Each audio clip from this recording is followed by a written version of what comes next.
자, 지금 이재용 삼성 부회장 재판이 검찰 조사 때, 특검 조사 때와는 달리 좀 애매하게 흘러가고 있는 것 같아요. 예, 지금 입장을 바꾸고 있는 건데요. 예. 저희 준비된 CG 보면서 말씀드릴까요? 예. 오. 네, 우선 이불련 이재용 부회장이 어떤 식의 해명을 했는지 한번 볼까요? 예. 일단 특검 조사에서는 경영권 승계 위해 삼성, 제일모직 합병에 관여한 것 아닌가 했는데 관여하지 않았다라고 재판에서 진술을 했고요. 예. 그리고 승마 지원한 거 아닌가 했는데 승계 청탁, 경영 승계 청탁을 하고 경영 승계 청탁을 하고 승마 지원한 것 아니냐. 그럼 이제 이거는 뇌물죄라고 하는 것은 청탁, 대가성이 있어야 되기 때문에 그렇습니다. 저렇게 맞습니다. 이제 특검에서 조사를 했단 말이에요. 네, 맞습니다. 그런데 법정에서는 정유라 얘기도 없었고 최순실이 누군지도 몰랐고 독대 때 경영 승계 얘기 없었다. 이렇게 이제 진술을 했고요. 네. 그리고 이제 독대 이후에 미전실 대책회의 주재해 승마 지원 지시한 건 아닌가라고 하는 부분도 예.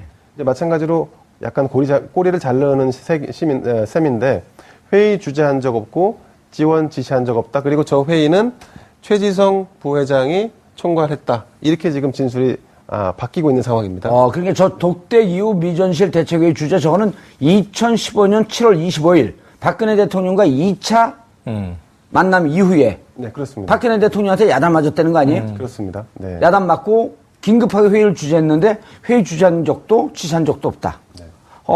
최지성 미전실장에게 그룹 현안 보고받은 게 사실 아닌가? 승마 지원 보고받지 못했다. 그러니까 그룹 현안에 대해서 보고받지 않았다라고 해서 지금 이 사건에서 이재용 부회장이 사실상 죄가 없다라고 하는 방향으로 진술을 바꾸고 있는 진술을 이제 가져가고 있는 상황인 거죠. 그렇죠. 어쨌든 특검에서 조사했던 내용과는 지금 완전히 정반대. 그렇습니다. 그런 주장을 하고 있는 거네요. 그런데 이게 이제 특검에서 조사할 때의 내용과 그리고 법원에서 진술할 때의 내용이 이렇게 번복됐을 때 우리는 언론 보도를 통해서만 보지 않습니까? 예컨대 그러지 않았다는데 사실이 아니라는데 정유라도 몰랐다는데 이건 이제 언론 보도만 놓고 보면 그러면 이재용 부회장이 무죄가 나오는 거 아니야? 라고 이제 여론이 형성될 수도 있는데 근데 재판부와 특검은 다 알고 있죠. 당시 상황에서 이들이 진술한 내용이 더 진실에 가까운지 아니면 현재 증인이 아니라 지금 증인들은 위증을 만약에 증인으로 나왔으면 위증을 할 수가 없죠. 지금은 피고인 당사자로 나와서 얘기를 하는 거기 때문에 피고인 당사자는 철저하게 자기 자신의 이익을 위해서 거짓말을 할 수도 있고 그렇습니다. 네. 방어하기 위해서 온갖 수단을 다 해도 이것은 죄를 물을 수가 없는 거 아니에요? 그렇습니다. 그래서 지금 미전실이라든가 삼성 관계자들이 나와서 입장을 번복하고 있고 과거 진술을 번복하고 있는데 근데 이게 결과적으로는 법원이 그런 부분을 다 인지하고 있다는 것을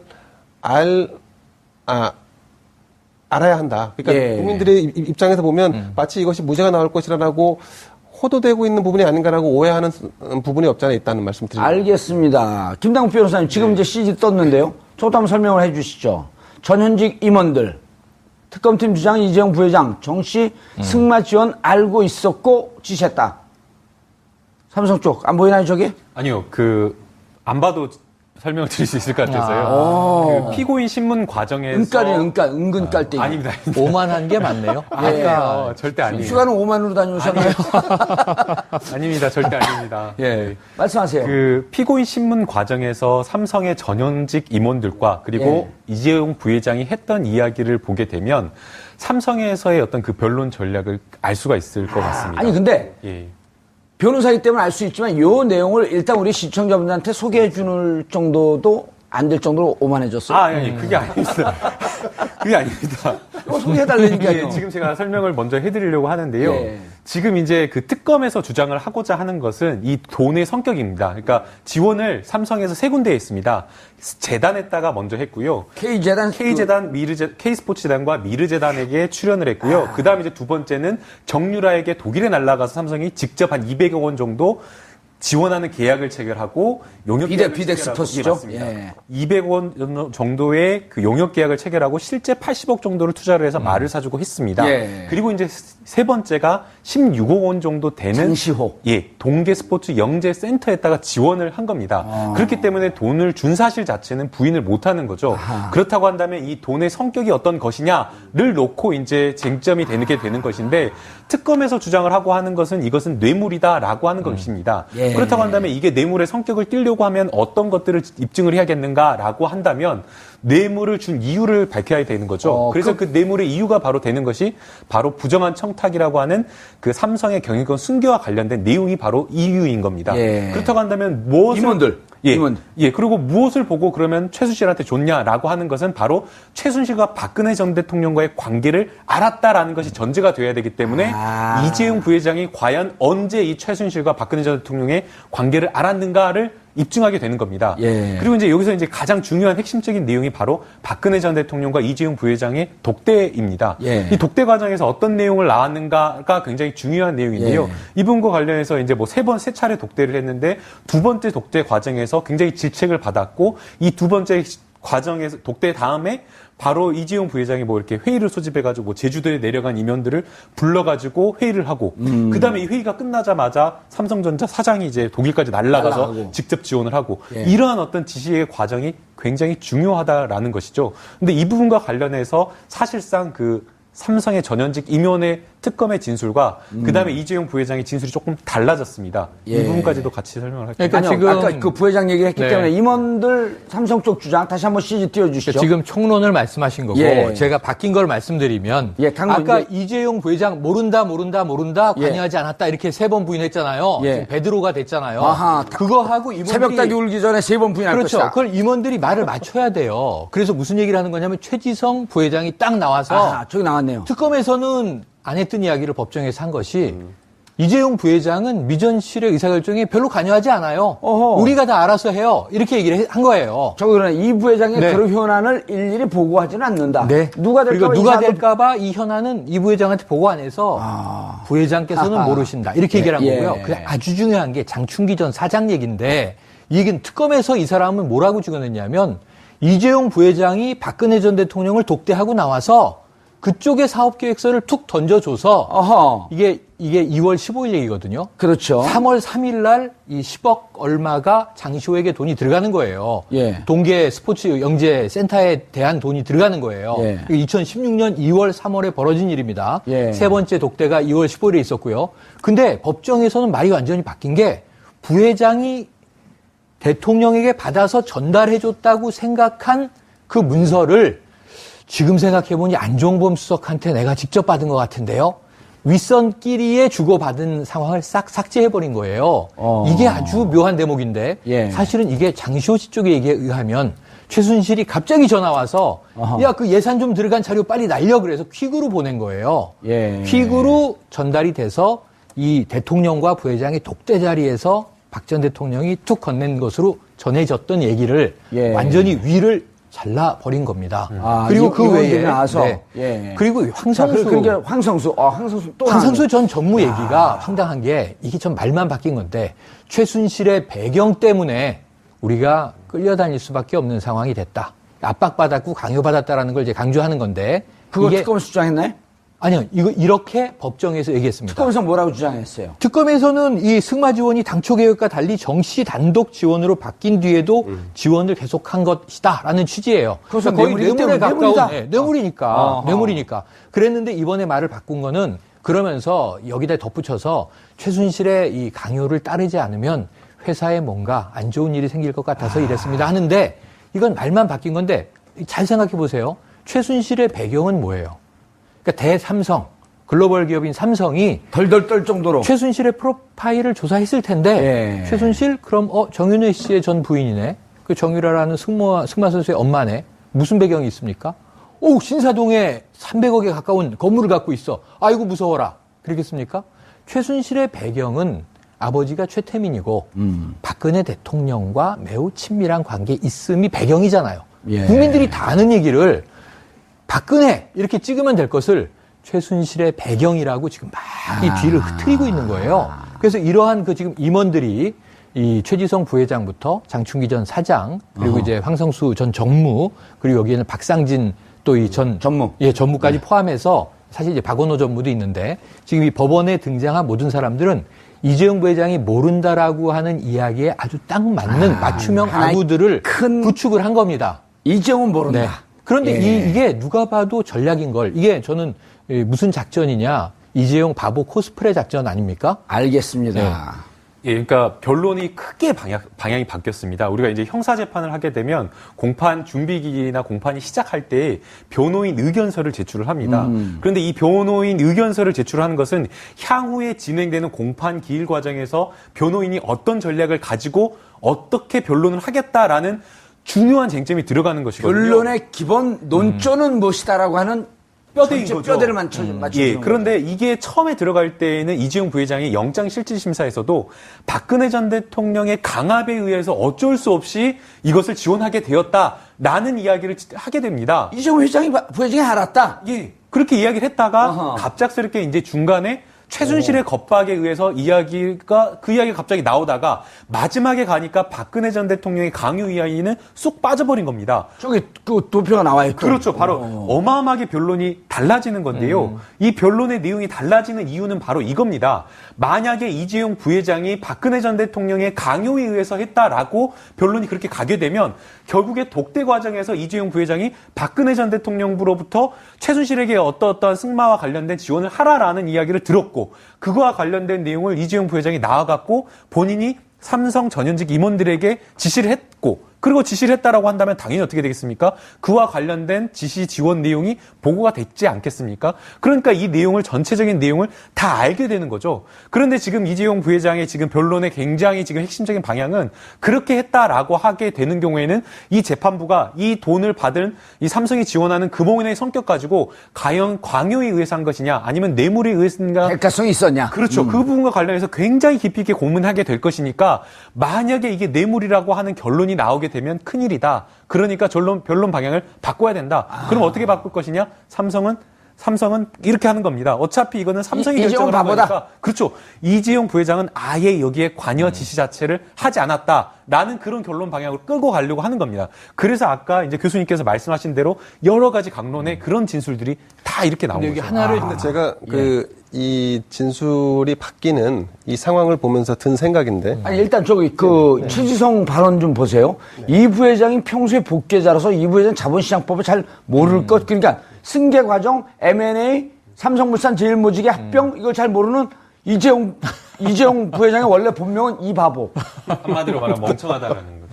근데 바보라는 표현은 좀 좋지 않은 거. 스투피드라고 하세요. 바보 전략. 어쨌든 자, 이재용 부회장에게는 가족이 있습니다. 그러니까 어머니도 계시고 예. 또 계열사의 대표를 맡고 있는 동생들도 있습니다. 예. 미래전략실의 성격을 볼까요? 삼성그룹의 미래전략실이라는 곳은 그룹 총괄 조정 역할을 하면서 오너의 직속으로 비서실이죠 일종의 비서 역할도 겸하는 그러니까 그룹 전체의 총괄 역할을 하는 거죠. 근데 여기에 실장이 최지성 부회장이었던 것이지 예.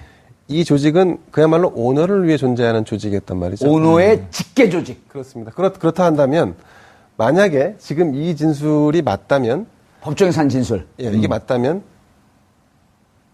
이 미전실의 보고 체계가 이재용 부회장에게 가지 않고 다른 오너에게 갔을 수 있다라는 짐작이 가능합니다.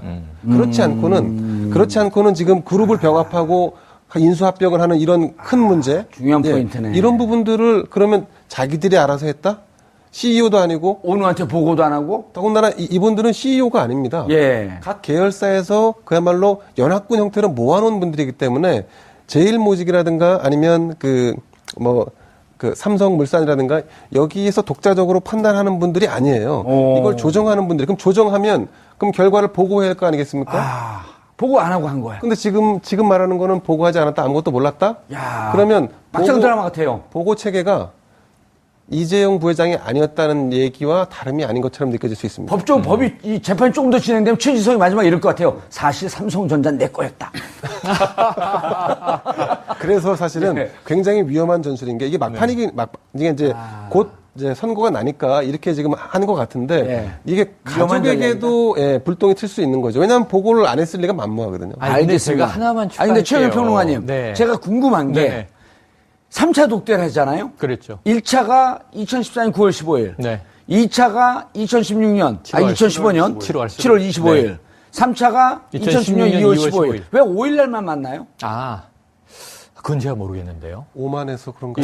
그게 아니라 그거보다 뭔가 아니, 휴가는 5만 원으로 다니면서. 길이를 잡는 방법이 있겠죠. 그런데 이게 저는 길이를 잡는 방법이. 마지막에 전략을 변경한 게 얼만큼 삼성이 지금 나쁜 일을 저지르고 있다고 좀 고발하고 싶냐 하면 아, 나쁜 일을 저지르고 있다. 그러니까 애초에 전략은 일관적이에요. 예. 대가성 없다, 뇌물 아니다, 우린 강요받았다. 그래서 2차 독대 때 나온 얘기가 레이저빔을 맞는다는 것이 이런 느낌이구나. 이게 왜 승마 지원 안 하냐고 이 협회사인데 이 야단을 맞고 나와서 그런 얘기를 툴툴대면서 임원들을 다 소집해서 모아놓고 5분 동안 얘기를 안 했다라는 얘기도 있었잖아요. 그랬는데 네. 지금 강요는 일관적이에요. 근데 강요에서 이재용 부회장이 의사결정에 참여하지 않았고 참 바보스럽게도 경영자지만 이런 내막을 몰랐다. 지금 이렇게 가는 게 마지막에 도입된 건데 전 이것은 조윤선 전 장관의 무죄에서 강한 영감을 받았다. 이런 생각을 해요. 예. 그런데 왜 삼성이 아주 이 국가적으로 지금 나쁜 일을 저지르고 있는 거냐면 재판에서 박근혜 전 대통령을 뺐어요. 왜냐하면 만에 하나 강요든 뇌물이든 지금 박 전 대통령을 이 삼성과의 고리에서 끊어내야만 최순실의 강요와 압박, 무슨 짓을 했든 최순실이 총을 꺼냈든 이거는 뇌물죄가 아닙니다. 왜냐하면 공직자가 등장하지 않거든요. 공직자가 있어야 직접 뇌물, 제3자 뇌물이 존재하기 때문에 박근혜 전 대통령을 이 그림에서 제거하면 최순실만 남겨놓으면 최순실이 뭐 조폭의 깽보스였다, 알카포네인 줄 알았다, 뭐 배경이 엄청 센 줄 알았다 그러면 강요가 성립이 돼도 뇌물로부터는 아주 안전해지는 거죠. 그래서 지금 삼성이 박 전 대통령에게 면죄부를 주는 재판을 하고 있는 거예요. 뇌물과 관련해서는. 그런데 이제 다만 전 다행으로 생각하는 게 이 전략이 너무 바투게 결심 공판 직전에 이루어지면서 재판부를 별로 감동시키지 못할 것 같다. 전 국민도 바보 코스프레 한다고 지금 비웃고 있는 상황을 무슨 판사들만 그럼 모르쇠 하고 이것을 그랬습니까? 이러겠냐 싶은 거죠. 예. 그게 저는 별로 먹히지 않는 전략이라는 생각에는 안도감이 드는데 그럼에도 불구하고 참 나쁜 일을 막판에 벌이고 있네요. 재판에서. 김남국 변호사님. 그런데 저는 그 변호사들의 심정은 이해하고 싶어요. 밥값은 해야 될 거 아니에요.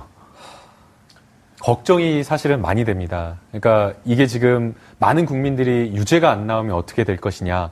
사실 이 재판에서 유죄가 안 나오면 박근혜 전 대통령의 재판에 아주 직접적으로 영향을 미치게 되는 거거든요. 뇌물죄 말씀하시는 거죠? 예, 뇌물죄와 예. 관련해서요. 그런데 이제 이게 제3자 뇌물죄입니다. 그냥 일반 뇌물죄였다라고 한다면 공무원이 제3자 뇌물죄입니다. 그러니까 일반 사람들이 일반 공무원이 받았다라고 한다면 이게 부정한 청탁이라는 요건이 필요가 없습니다. 그런데 이제 제3자에게 줬기 때문에 제3자에게 돈을 주면서 청탁, 어떤 부정한 청탁이라고 했다라고 하는 이 요건이 하나가 더 들어가게 되는 거거든요. 힘을 갖고 있는 자에게 무언가 대가와 이익을 구하기 위해서 힘을 갖고 있는 자와 아주 긴밀한 가족 혹은 그와 가까운 사람에게 뇌물을 준 것. 맞습니다. 제3자 그렇기 뇌물죄. 때문에 부정한 청탁이라고 하는 요건이 필요한 건데 이 부정한 청탁이라는 요건을 입증하기 위해서는 사실상 청탁을 했다라는 사실을 입증을 해야 되는데 이것을 입증하려고 하면 적어도 청탁을 한 사람이나 또는 청탁을 받은 사람이 진술을 해줘야 되는데 독대 과정에서 이재용 부회장과 박근혜 전 대통령만 이야기를 했기 때문에 사실상 직접적으로 이게 입증이 안 되는 겁니다. 그래서 이제 특검은 말씀 자료, 박근혜 전 대통령이 독대하기 전에 들어간 그 말씀 자료 이거와 그 다음에 독대하고 난 다음에 안종범 전 수석에게 지시한 안종범 전 수석의 수첩 내용을 가지고 간접적으로 이제 정황 증거에 의해서 입증을 하려고 하는데 이와 관련된 아예 직접적인 내용이 있어 버립니다. 그러니까 박근혜 전 대통령이 나는 그러한 이야기를 하지 않았다. 라는 진술이 있고 또 이재용 부회장도 역시 독대 과정에서 전혀 그런 이야기가 없었다라고 또 이야기를 하고 있고 또 가사 그러한 내용의 어떤 진술들이 설사 하면 안 되겠지만 설사 그런 내용의 진술이 있다고 하더라도 사실은 이게 박근혜 전 대통령이 그냥 대기업이나 경제 현안을 챙기기 위해서 할 수 있는 진술이라고 해버린다라고 한다면 사실은 이 형사재판이라고 하는 것이 그냥 어떤 추정이나 추리에 의해서 할 수가 있는 것이 아니라 증거를 입증을 할 수 있는 엄격한 증거에 의해서 입증이 되기 때문에 사실상 이게 유죄가 나오기가 쉽지 않을 수도 있다라는 생각이 들기 때문에 지금 제가 땀을 흘리고 있습니다. 제가 조금 첨언을 하자면 예. 제3자 뇌물죄로만 기소가 된 건 아니고 뇌물죄도 기소가 됐습니다. 그래서 우리가 경제 공동체로 그렇죠. 최순실 씨와 그 박근혜 전 대통령을 묶어서 함께 기소를 했기 때문에 대가 혹은 청탁 어느 것 하나라도 성립이 된다고 하면 그러면 뇌물죄 혹은 제3자 뇌물죄에 준하는 처벌은 가능하다는. 알겠습니다. 최윤 평론가님, 네. 지금 이제 이 김남국 변호사님이 요즘 조금 바쁘셔갖고 네. 최근에 나온 증거에 대한 업데이트가 안 된 것 같아요. 그렇죠. 지금까지 하신 말씀이 이제 청와대 캐비넷 문건 나오기 전에 전이죠. 정유라 씨가 법정 증언하기 전에까지 네. 상황이거든요. 그렇죠. 행정관은 뭐라 그러냐면 내 생각을 담았다. 보고서. 네. 그리고 말씀 자료는 박근혜 대통령 측에선 변호사 측에선 뭐라 그랬냐면 말씀 자료 올라온 대로 다 얘기하지 않았다. 그럼 행정관이 만들어준 말씀 자료와 삼성과 아무런 관계도 없는 걸 만들었고 그렇죠. 또 이렇게 만든 걸 갖고 내가 말하지 않았다. 네. 그다음 또 하나는 9월 15일 날 만났을 때 도와달라고 했던 거 2014년. 그리고 나서 1년 뒤에 돈 받으면 거리가 너무 멀다. 뇌물로 네. 보기에는. 이게 지금까지의 디펜스 논리였었는데 정유라 씨가 느닷없이 나타나서 삼성이 어떻게 몰라요. 그래서 네? 우리 매니저가 알고 있는데 그다음에 청와대 캐비넷 문건에서 2014년 7월서부터 9월까지 상세하게 삼성의 승계 과정을 파악한 자료. 네. 이게 로드맵이 다 나왔다 이렇게 보는 거 아니에요? 그렇죠. 그러니까 정유라의 증언을 많은 분들이 좀 폄훼하는 차원에서 예. 자 엄마 최순실로부터 이렇다고 전해 들었다. 이건 전원 진술이다. 전문 지료라고 전문 그래서 증거 자료라고 그러죠. 이것이 직접 듣거나 직접 본 것이 아니기 때문에 증거력이 좀 떨어진다라고들 이제 많이 이야기를 하지만 장황한 진술, 이 증언을 예. 잘 보면요. 직접 이야기한 것들이 꽤 있어요. 아하. 근데 이런 것들이 다 지금 언론에서 많이 뺐어요. 최순실 관련된 전원, 엄마와 삼성은 알고 있었다. 삼성이 몰랐을 리가 없다. 삼성이 이제 그 말을 삼성 예. 명의로 바꿔놨기 때문에 화를 냈다고 들었다. 이거 아니고요. 말을 탄 승마 선수 입장에서 예. 이 우리가 비타나 V 예. 그 말 다쳤어요. 예. 그 말은 이제 달리지 못해요. 예. A급 명마가 아니에요. 근데 삼성은 그것을 통관만 허용이 되면 국내로 들어오겠다, 쓰겠다라고 하는데 못 쓰는 말이에요. 이런 증언을 한단 말이에요. 지금까지 안 나왔던 얘기거든요. 예. 승마 선수여야만 알 수 있는 증언들을 해요. 그럼 삼성이 왜 이제 값어치가 떨어진 말을 굳이 국내로 들어오려고 하느냐? 삼성의 소유다라고 하는 것을 계속 좀 부각시키려는 거란 말이에요. 사준 말 아니다, 우리가. 그러니까 이런 것들이 다 지금 증언 기록에 있고요. 또 하나는 말씀하신 대로 캐비닛 문건이 저는 제2의 스모킹건이라고 보는 것이 문제는 그 문건의 내용, 삼성 예. 승계에 대한 그리고 비판 여론까지 다 적어놓은 것만의 문제가 아니라 이것을 작성한 사람의 문제입니다. 국무조정실에 있던 사람이 청와대 정책조정실에 기획비서관실에 행정관으로 가서 이 문건을 다 만들고 삼성이 제일모직과 삼성물산이 합병이 이루어진 다음에 2016년 초부터 이게 민간 근로휴직제를 쓰면서 공무원이 삼성생명으로 갑니다. 예. 그래서 합병 이후에 삼성생명이 삼성그룹의 재편에 따라서 지주사의 역할로 바뀌거든요. 1년 동안 거기서 일을 합니다. 청와대 내에서 삼성 합병 문건을 만든 사람이 삼성생명으로 간다? 1년 동안 거기서 삼성맨으로 일을 한다? 그리고 이 문제가 터지자 그해 말에, 그러니까 이제 국정농단이 터진 이후에 예. 다시 국무조정실로 복귀를 해요. 어허. 지금도 고위 간부로 공직자로 일을 하고 있어요. 삼성 들었다 나온 그럼 사람이 그 사람을 문초해야 되는 것이죠. 2014년 말씀하신 대로 2015년, 2016년 무슨 일이 벌어졌던 것이며 삼성생명에서 이 사람은 무슨 일을 하면서 얼마를 챙긴 것인지를 따져봐야죠. 현직 공무원이면 아하. 이게 만약에 이 공직자로서의 그러네요. 윤리 위배가 된다면 이것은 또 징계에 붙여져야 될 문제입니다. 형사재판도 필요해 보이고. 김남국 변호사님, 우리가 이제 다시 생각을 더듬어 보면 올해 1월 이재용 부회장 영장 청구할 때 그때는 뇌물과 특경법상 횡령, 제3자 뇌물죄 이런 것만 있었거든요. 네. 재산 국외 도피가 없었어요. 네.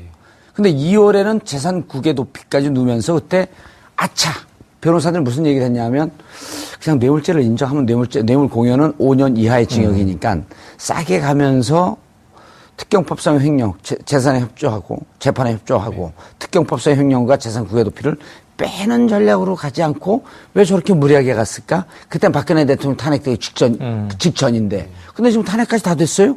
근데 왜 길을 쓰고 큰 특경법상의 횡령, 이거 무기징역까지 간단 말이에요. 이 정도 금액이면.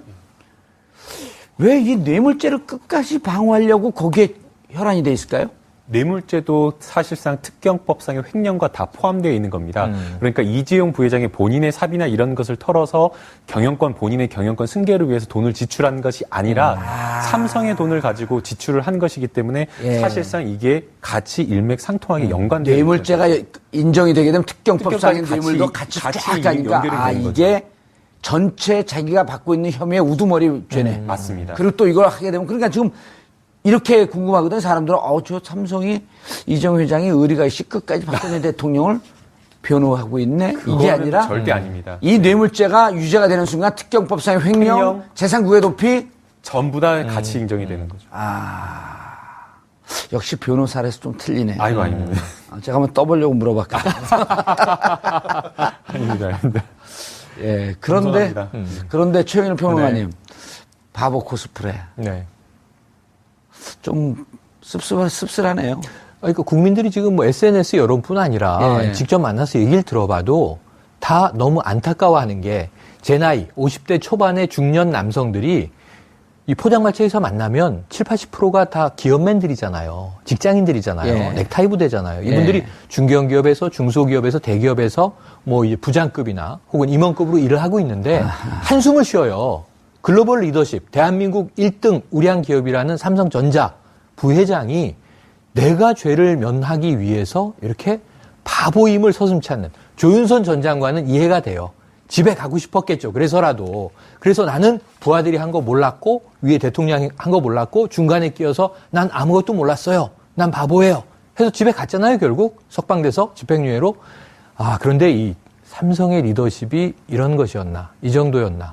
국민들이 봐도 이것은 면피 전략임을 뻔히 아는데 그럴 수밖에 없는가 하는 아쉬움에 지금 많이 빠져 있습니다. 근데 그 전에 보도를 보면 잠깐만요. 네. 김 기자님, 그 전에 보도를 보면 이재용 부회장에 대해서 삼성의 언론 플레이라고 보기에는 좀 그렇게 믿고 싶지 않은 이재용 부회장의 개인적인 품성, 재벌 회장임에도 불구하고 혼자서 모든 걸 알아서 한다. 전용기 팔아 넘기고 직접 가방 들고 비행기 타고 해외 그 지사들 찾아다니고 하면서 꽤 유능하고 이 시대의 컨셉에 맞고 트렌드에 맞는 그런 리더십임을 많이 강조했거든요. 아무것도 몰라서 그냥 비행기를 팔았을까요? 그렇지는 않았겠죠. 그런데 이제 그 정도의 사회적인 지위에 있게 되면 예.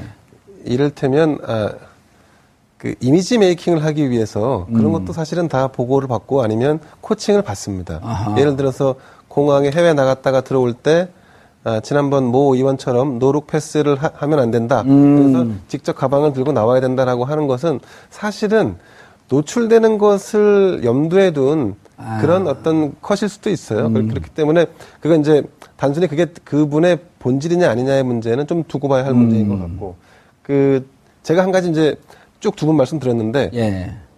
지금까지 나온 그 청와대에서 발견된 문건 그건 이를테면 이제 간접 증거겠죠. 그렇죠. 왜냐하면 이제 청와대는 기본적으로 국내를 대표하는 삼성에 대해서 기본적인 건 파악을 하고 있어야 되니까 예. 그 정도는 국가 운영 차원에서 필요한 부분일 수도 있습니다. 그리고 정유라의 증언은 정유라 본인이 삼성 직원과 나눈 대화가 아니고 본인이 말거래에 개입했던 게 아니라 어머니에게 들은 내용이지 않습니까? 이런 걸 볼 때 검찰 수사가 간혹 얼개를 짜놓은 형태로 진행이 되는 경우도 있습니다. 또 기본적으로 설정해 놓은 프레임이 깨지는 것을 원치 않기 때문에 그런 것도 좀 수사에 영향을 좀 미치는 부분이 없잖아 있는데 삼성이 조금 억울할 수 있는 부분도 없잖아 있겠다. 삼성은 어쨌든 승계 구도를 가져가면서 A안이 안 됐을 경우에는 플랜 B, 플랜 C까지도 기본적으로 준비하는 조직인데 근데 어찌 하다 보니 대통령하고 독대를 하게 되고 대통령이 그럼 혹시 민원이 있습니까라고 해서 그럼 우리 이런 민원이 사실 있습니다라고 얘기를 해서 검찰은 그거를 거기에 맞춰서 좀 조정한 부분이 없지 않아 있을 수도 있다.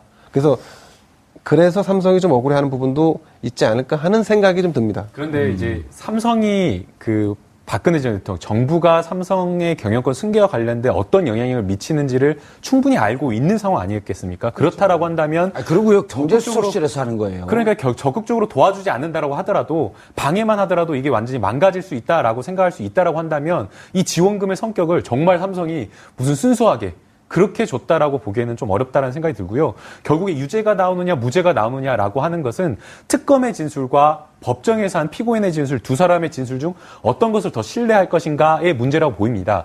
법정 원래 기본적으로는 공판 중심주의이기 때문에 그렇죠. 예. 판사 앞에서 한 이야기를 더 신뢰하는 게 맞습니다. 그러나 특검에서의 진술도 내용을 보게 되면 그 상황을 보게 되면 사실상 이 사건이 바로 난 다음의 직후, 그러니까 기억으로부터 훨씬 더 가까운 시일에 한 것이고요. 그리고 그 당시에 변호인이 옆에 있어서 자유롭게 진술을 할 수 있었던 상황인 겁니다. 그래서 일반적으로 검찰에서의 진술이 바뀌어가지고 법정에서의 진술이 특별하게 이상하게 바꿨다라고 하면 판사가 가장 물어보는 것이 진술에 바뀐 동기를 찾아보게 됩니다. 그런데 지금 피고인들의 어떤 진술의 내용이나 이런 것들을 보게 되면 전부 다 하나같이 이재용 부회장을 보호하기 위해서 진술 내용을 바꿨다라는 게 눈에 확 들어오지 않습니까? 그냥 이거 법정이 아니더라도.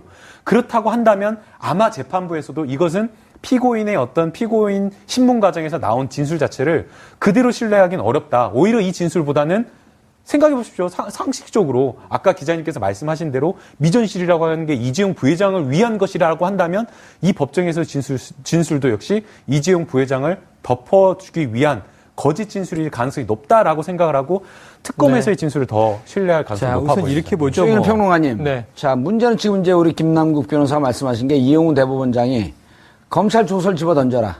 공판 중심주의로 가자. 이 이야기는 네. 검찰이 수사 과정, 조사 과정에서의 강압적인 행태, 네. 또 피의자를 살짝 좀 겁박하는 듯한 이 조서가 나올 수가 있으니 네. 모두가 보는 자리에서, 그러나 지금 김남국 변호사가 말씀하셨듯이 변호사가 옆에서 있었고 대한민국 최강의 법무법인이 옆에서 조력을 하고 있었고 그렇죠. 자유롭게 진술했었고 기억은 더 가까이 있었고 이런 걸 재판부가 모를까요? 다 보고 있죠. 지금 예. 제가 보기에는 국민적 정서와 재판부의 시선이 크게 다를 수가 없다. 예. 그야말로 재판부, 판사들이 무언가 다른 어떤 뭐 아주 강력한 인적 관계가 이면으로 있지 않고는 저는 상식적인 판단을 할 수밖에 없다. 거기다가 지금 예를 들면 일전에 블랙리스트 판결이 나오자 예. 블랙리스트 사건의 정점은 김기춘 당시 비서실장이다. 박 전 대통령은 무혐의 형태로 지금 빠져나갔어요. 예. 다만 노태강 당시 국장을 이제 해임한 것, 공직에서 쫓아낸 것은 예. 박 전 대통령의 지시라고 이제 명시를 했어요. 특검은 그 부분은 이쪽의 증거로 채택을 했고, 아마 저쪽 변호인단은 블랙리스트에서는 박 대통령은 자유롭다라는 걸 채택할 거예요. 예. 그런데 문제는 거기서 지금 빠져있는 하나가 문영표 전 보건복지부 장관이 실형입니다. 아하. 왜?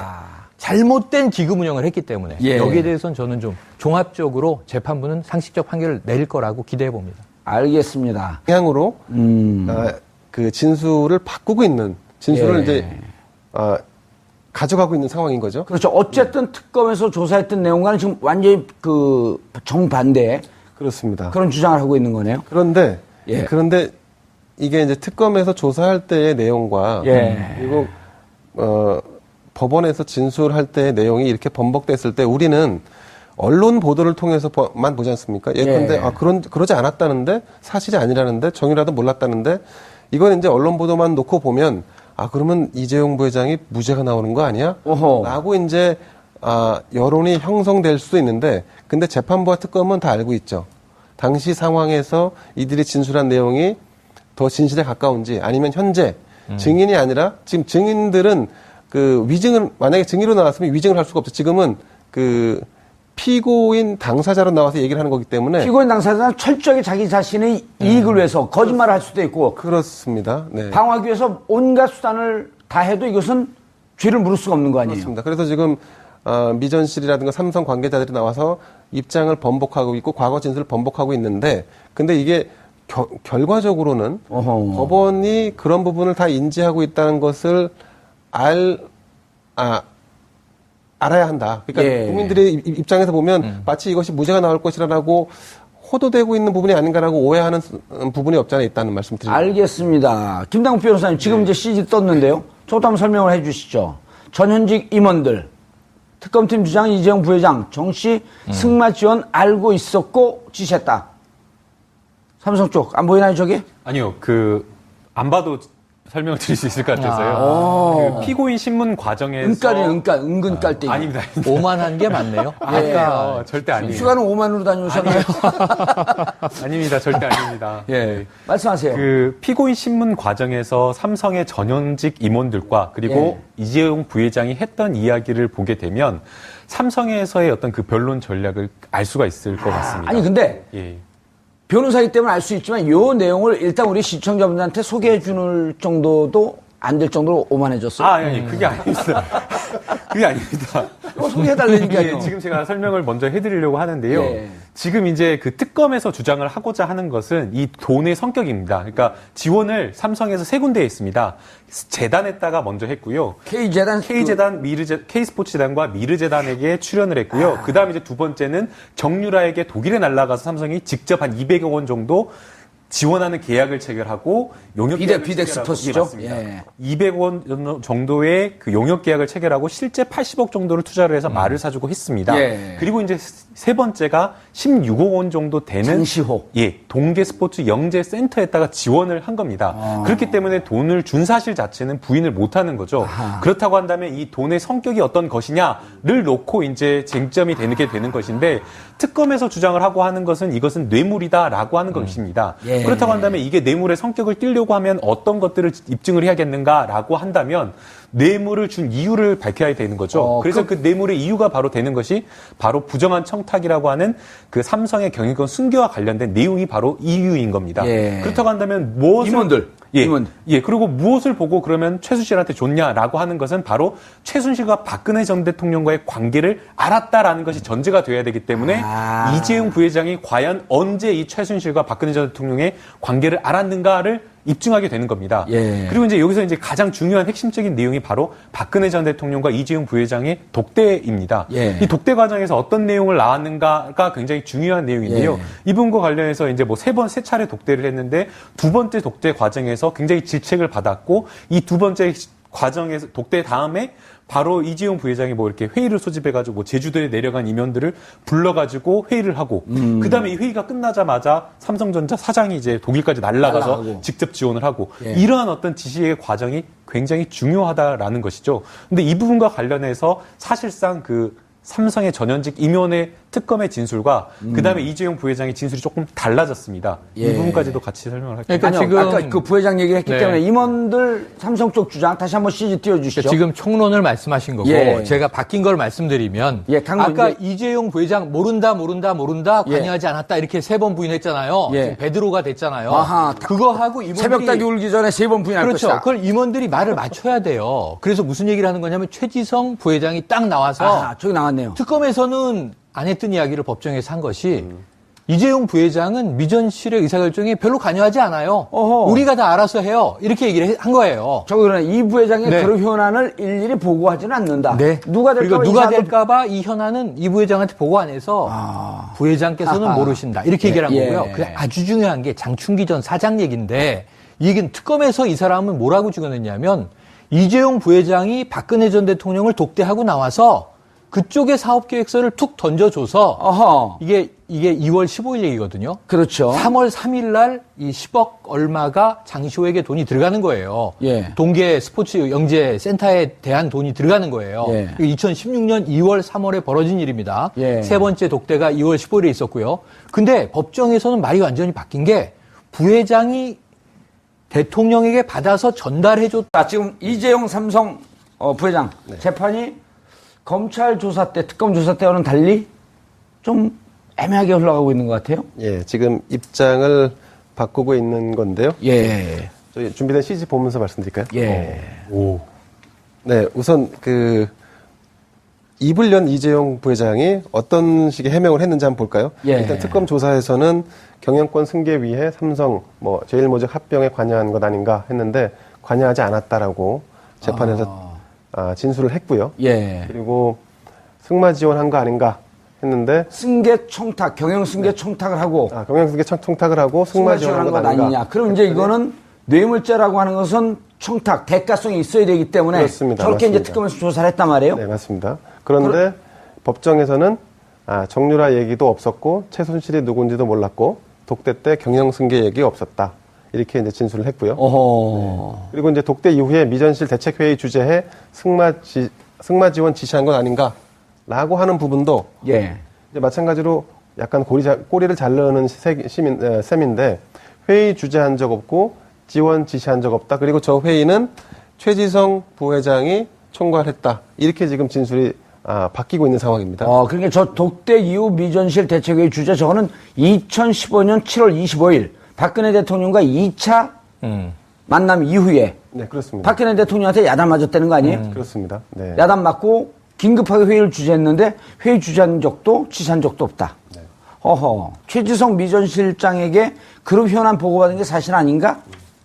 승마 지원 보고받지 못했다. 그러니까 그룹 현안에 대해서 보고받지 않았다라고 해서 지금 이 사건에서 이재용 부회장이 사실상 그 죄가 없다라고 하는 있다고 생각한 그 문서를 지금 생각해보니 안종범 수석한테 내가 직접 받은 것 같은데요.